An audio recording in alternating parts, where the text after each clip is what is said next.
அனைத்திற்கும் பயணம் செய்திருக்கிறேன். அப்படி பயணம் செய்து நான் அங்கு தமிழ் வழியில் படிக்கின்ற நம்முடைய மாணவ செல்வங்களோடு உரையாடுவது, அந்த பள்ளிகளுக்கு செல்வதை வழக்கமாக கொண்டிருப்பவர். காரணம், ஈழத் தமிழர்கள் உலகத்தில் எந்த மூலையில் கிட்டத்தட்ட 150க்கும் மேற்பட்ட நாடுகளில் வாழ்கிறார்கள். ஆனா அவங்க அவங்களுடைய தாய்மொழியை கண்டிப்பாக அவர்கள் அதை பயிற்றுவிப்பதற்கான பள்ளிகளை தொடங்கி அந்த அரசாங்கத்துடைய அனுமதி பெற்று அங்கு நடத்தி வராங்க. அதே மாதிரி குவைத்திலையும் இப்போது இந்த அரசாங்கத்தினுடைய அனுமதியை பெற்று, நம்முடைய அரசாங்கத்தினுடைய அனுமதியை பெற்று, ஒப்புதலை பெற்று இன்றைக்கு உங்கள் அனைவருக்கும் இங்கு நம்முடைய ஆசிரியர் பெருமக்களால் நம்முடைய தாய்மொழியான தமிழ் மொழி, உலக மொழிகளுக்கெல்லாம் தாய்மொழி என்று போற்றப்படுகின்ற பன்னெடுங்காலமான இலக்கிய இலக்கண வளம் கொண்ட நம்முடைய தாய்மொழியை நீங்கள் எல்லாம் பயில்வது உண்மையிலேயே எனக்கு மற்றற்ற மகிழ்ச்சியாக இருக்கிறது. இந்த நேரத்தில் உங்களுக்கு ஒரு செய்தி நான் சொல்ல விரும்புகிறேன். ஆசிரியர் பெருமக்கள் கண்டிப்பாக அதை பயிற்றுவித்திருப்பார்கள் என்று கருதுகிறேன்.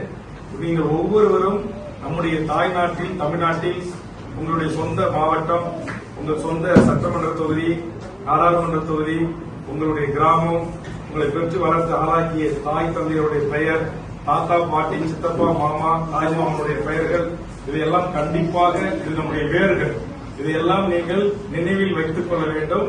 அதற்கு நம்முடைய ஆசிரியர் பெருமக்கள் அதையும் அவர்களுக்கு சொல்லிக் கொடுக்க வேண்டும். அதுபோன்று தமிழருடைய இங்கே வந்தவுடனே திரு ரவிசார் அவர்கள் சொன்னார்கள், தற்போது சிலம்பம் பயிற்சிக்கு ஏற்பாடு செய்கிறோம் என்று. அதுபோன்று நம்முடைய தமிழருடைய பாரம்பரிய விளையாட்டுகள், கலைகள், இதையெல்லாம் கண்டிப்பாக நீங்கள் பயில வேண்டும். அப்படி பயின்று நாம் உலகத்தில் எந்த மூலையில் வாழ்ந்தாலும் நம்முடைய வேரை நாம் மறக்காமல் இருக்க வேண்டும் என்பதற்கான இந்த முயற்சி தான்.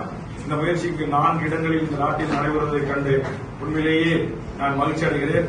அந்த வகையில இப்ப குழந்தை செல்வங்களான நீங்கள் நாளை யாராவது என்னை போன்ற ஒருவர் வந்து உங்களிடத்தில் உங்கள் சொந்த ஊர் தமிழ்நாட்டில் எது என்று கேட்டால் நீங்கள் அதை தெரிந்து வைத்துக் கொள்ள வேண்டும். அதுபோன்று தாத்தா பாட்டி மாமன் அண்ணன் தம்பி சித்தப்பா உறவுகளை தெரிந்து கொள்ள வேண்டும். இதெல்லாம் இதெல்லாம் நமக்கான ஒரு அடிப்படை தேவைகள்.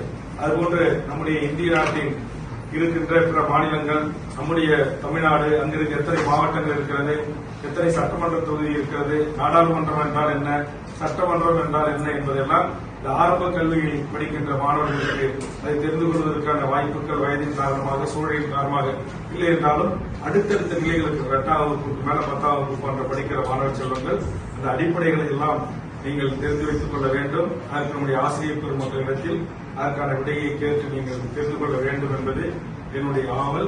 அதுபோன்று இப்போது கூட இங்க இந்த பல்லாமொழின்னு சொல்லுவாங்க, அதை கூட நாங்கள் பிள்ளைகளுக்கு சொல்லித் தருவதற்கு முற்படுகிறோம் என்று சொன்னார்கள்.